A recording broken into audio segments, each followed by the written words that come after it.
Capítulo 187, Aliados. Autor, Rafael Batista. Revisão, J.F.P. Nota do autor: Olá, eu detesto lançar notas em capítulos com grandes acontecimentos, porque a nota acaba ofuscando o capítulo, mas essa nota é importante e eu serei breve. No final de fevereiro, ou começo de março, o primeiro capítulo da HQ estará pronto para ser lançado.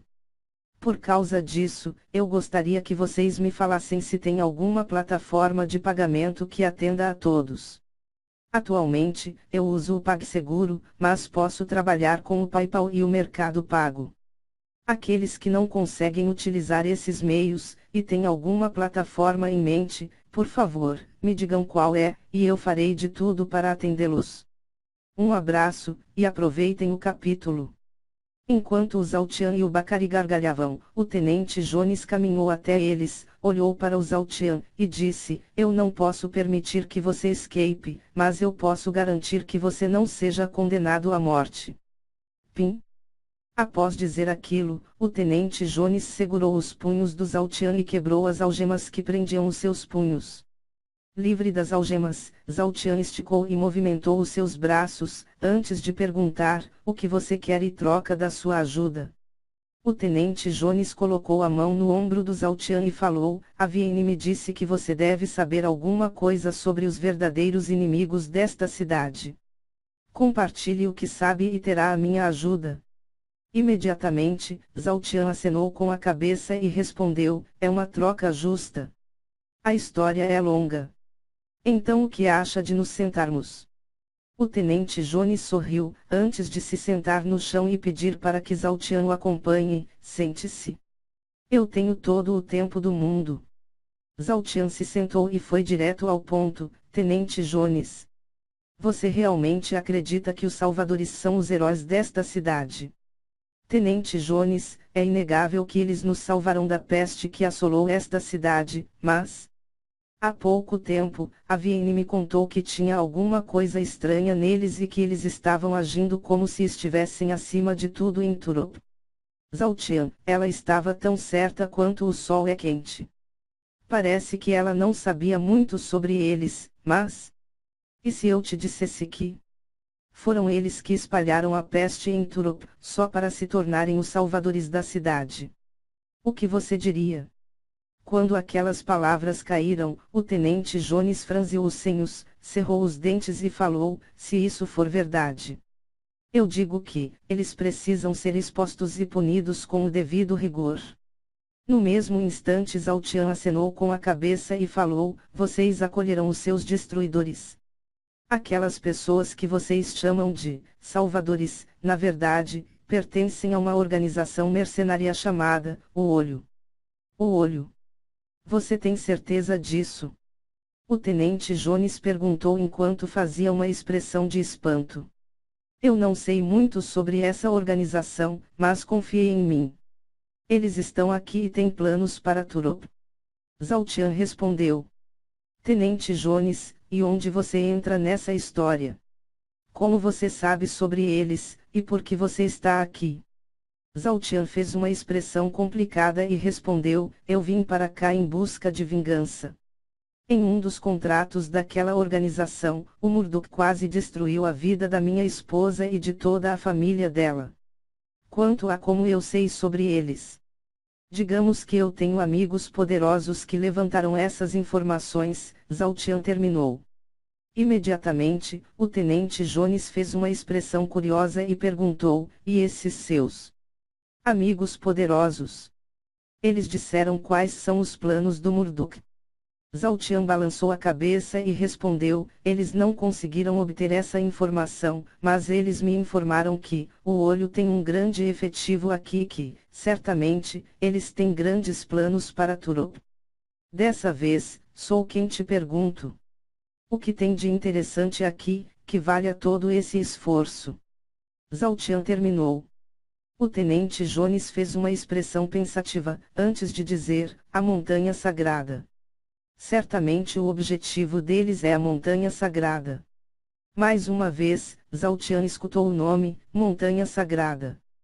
Por causa disso, ele resolveu perguntar: o senhor é um homem importante, então, talvez, você possa me dizer o que tem de tão misterioso naquele lugar?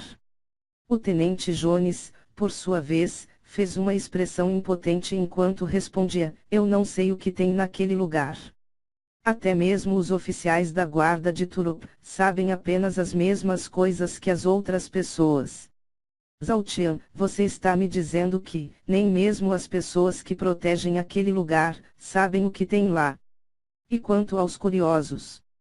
Me perdoe, mas mesmo que vocês tenham um sistema de punição rígido, é inevitável que algum curioso vá até lá.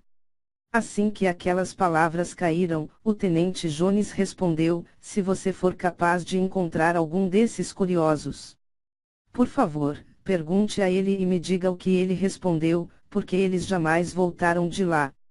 Imediatamente, Zaltian arregalou os olhos e perguntou: o que? Eu vi que os guardas da estrada, que geralmente são os mais fracos, eram todos atrozes, mas você está me dizendo que, mesmo os guardas mais fortes, que devem ser no mínimo, suzeranos, nunca voltaram de lá. O tenente Jones concordou com a cabeça e respondeu: até mesmo os profanos que entraram lá, nunca voltaram. Somente o Momoa e o Gaspar conseguiram sair daquele lugar. Por alguns minutos, Zaltian e o tenente Jones conversaram e o primeiro contou tudo o que sabia sobre o Murdoch e o Olho. Ele se propôs a ajudar e formar uma aliança com o tenente Jones. Depois de toda aquela conversa, eles seguiram para a sede do pelotão dos renegados, mas Zaltian não foi algemado ou tratado como um preso, ele chegou lá como se fosse um convidado. Bacari, gigante.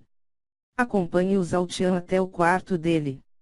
Nós temos que garantir que ninguém desconfie da gente, então, se alguém de fora vier para cá, levem o Zaltian para uma cela e ajam como se ele fosse um prisioneiro. O tenente Jones falou enquanto apontava para o gigante e o Bacari. Imediatamente, antes de seguir para o seu quarto, Zaltian agradeceu o tenente Jones: senhor. Muito obrigado. O tenente Jones acenou com a cabeça e respondeu: apenas faça o que eu mandei e, por favor, não tente escapar. Agora mesmo, eu partirei para a cúpula de comando e tentarei mudar a sua sentença. Zaltian concordou e falou: eu estarei aqui quando o senhor retornar, mas, por favor, livre o meu amigo Ye Yang. Ele teve que fugir quando eu fui capturado, mas diga aos outros que eu agi sozinho e que ele não tem culpa de nada. Após aquela troca de palavras e o pedido do Zaltian, o tenente Jones seguiu para a cúpula de comando enquanto o Zaltian ficava no pelotão. Você quer dormir? Ou quer lutar? Assim que o tenente Jones saiu, o gigante olhou para o Zaltian e perguntou. Mesmo depois daquele claro desafio, Zaltian sorriu e respondeu: pequenino. Eu ainda tenho muitas coisas a refletir. Depois, eu te darei a luta que deseja. Após dizer aquilo, Zaltian olhou para o Bacari e esticou a mão esquerda, pedindo para que ele mostrasse o caminho. Bacari deu um sorriso de canto enquanto olhava para a expressão irada do gigante e caminhava na frente do Zaltian. Enquanto o Zaltian e o Bacari caminhavam, o gigante, que já estava vermelho de raiva, começou a gritar: pequenino. Quem você chamou de pequenino? Repita isso, se você for homem. Enquanto o gigante gritava loucamente, Zaltian olhou para o Bacari e comentou: vocês formaram um grupo muito estranho. Bacari gargalhou e respondeu: ha ha ha ha ha ha. Você ainda não viu nada. Você tinha que ver quando o Cruz era o segundo no comando. Este lugar era um verdadeiro hospício. Após algumas horas, enquanto o Zaltian refletia em seu quarto, a cúpula de comando, da guarda de Turup, finalmente tinha se reunido. Em uma grande mesa, estavam os 5 oficiais mais importantes de cada patente, da guarda de Turup, que eram, o coronel Vargas, o major Stener, o capitão Pierre, e os tenentes Jones e Verger. Dentre todos os oficiais, o coronel Vargas, que era um homem de meia idade, branco, que tinha uma expressão séria, ocupava uma posição de destaque. Jones. Por que vocês convocou essa reunião? O tenente Verger, o atual comandante do antigo pelotão da Vimy, perguntou. O tenente Jones, por sua vez, olhou para todos e respondeu: senhores, eu convoquei esta reunião para falar sobre o garoto chamado Zhaotian.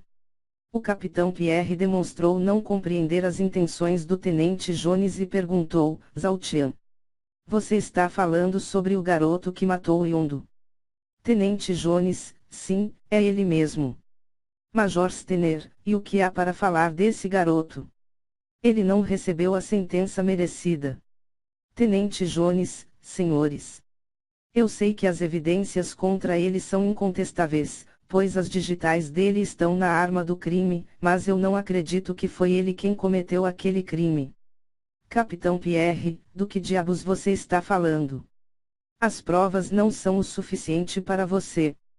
Tenente Jones: eu não estou questionando as provas, mas sim o porquê delas estarem ali. Dessa vez, as palavras do tenente Jones carregaram um ar de mistério. Por causa disso, o coronel Vargas, que estava calado até então, entrou na conversa: Jones, pare de nos fazer perder tempo com esses joguinhos e vá direto ao ponto. Tenente Jones: senhores, me perdoem, eu não quero tomar o tempo de vocês. Eu só desejo que vocês reflitam sobre algumas coisas que o garoto me contou e que podem ser confirmadas pelos jovens do Clã da Graça. Aquele garoto me disse que, há alguns dias, quando algumas pessoas tentaram raptar o amigo dele, ele interviu e foi atacado pelos raptores. Durante a luta, ele conseguiu agarrar uma das adagas que foram atiradas contra ele e a atirou contra o seu agressor. Esta tal adaga acabou atingindo uma das agressoras, que posteriormente foi capturada pela nossa guarda. Enquanto o garoto estava preso, uma testemunha dos fatos apareceu e acabou esclarecendo tudo.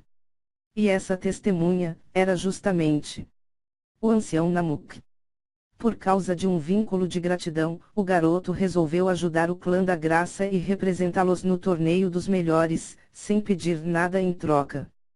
Também, desde que começou a se preparar para torneio, o garoto criou um certo apreço pelo Yondo e eles treinaram juntos. É por tudo isso que eu me pergunto: por que ele mataria o Yondo? E além do mais, ele é um opressor e tem um nível de força esmagadoramente maior do que o Yondo. Então, diante de uma diferença de força tão grande, como o Yondo seria capaz de chegar até aquele vilarejo? O tenente Jones terminou de falar enquanto olhava para cada um dos oficiais. Enquanto quase todos os oficiais ficaram pensativos e refletiam sobre as palavras do tenente Jones, o coronel Vargas sequer se deu ao trabalho de pensar e falou: Jones, pare criar essas ideias mirabolantes. Você falou e falou, mas não disse que nada que contestasse a prova. Você só ficou repetindo essas histórias que um condenado te contou. O coronel Vargas demonstrou uma clara má vontade de resolver aquele caso. Ele simplesmente ignorou tudo o que o tenente Jones tinha dito e tentou minimizar aquelas palavras, dizendo que eram apenas as histórias de um condenado. Contudo, diferente dele, o Major Stener agiu com a cabeça e comentou: Senhor, talvez haja alguma verdade nas palavras do Jones. Stener, você acreditará nesse conto de fadas? Contrariado, o coronel Vargas perguntou. O Major Stener, por sua vez, olhou para o tenente Jones e falou: Jones, grande parte do que você disse pode ser confirmado apenas perguntando aos jovens do Clã da Graça, mas essa história da adaga, isso é difícil de ser provado. Imediatamente, o tenente Jones deu um sorriso de canto e falou: Major, e se eu te dissesse que essa tal adaga, apreendida como prova daquela tentativa de sequestro, não está na sala de evidências? E se eu te dissesse que ela simplesmente desapareceu? Jones, você tem alguma prova do que está dizendo? O Major Stener perguntou num tom curioso. Tenente Jones, é claro que sim. Mais cedo, eu fui até a sala de evidências e solicitei essa tal adaga, mas ela tinha desaparecido. Contudo, eu acho que ela já foi recuperada. pois ela estava no corpo do Yondo.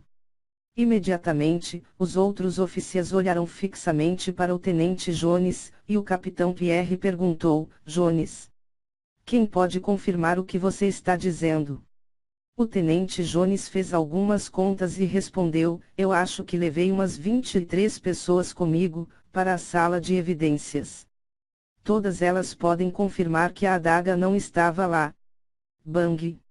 De repente, o coronel Vargas esmurrou a mesa e falou: Jones, por causa de um criminoso, você está levantando acusações contra a própria guarda de Turop.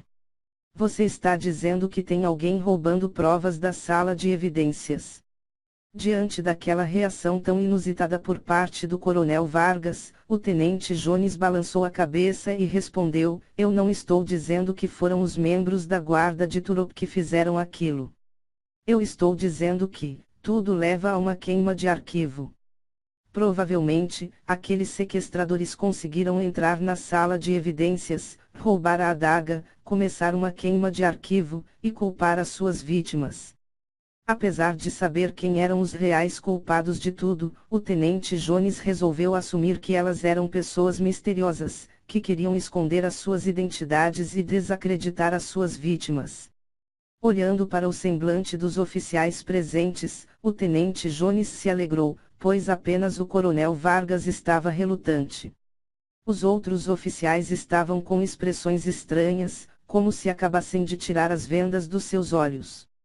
Para não perder aquele momento único, o tenente Jones ergueu a mão direita e falou: eu convoquei vocês para apresentar os fatos que surgiram e para fazermos uma votação. Diante de tudo o que eu vi, eu julgo que o garoto, Zhao Tian, é inocente.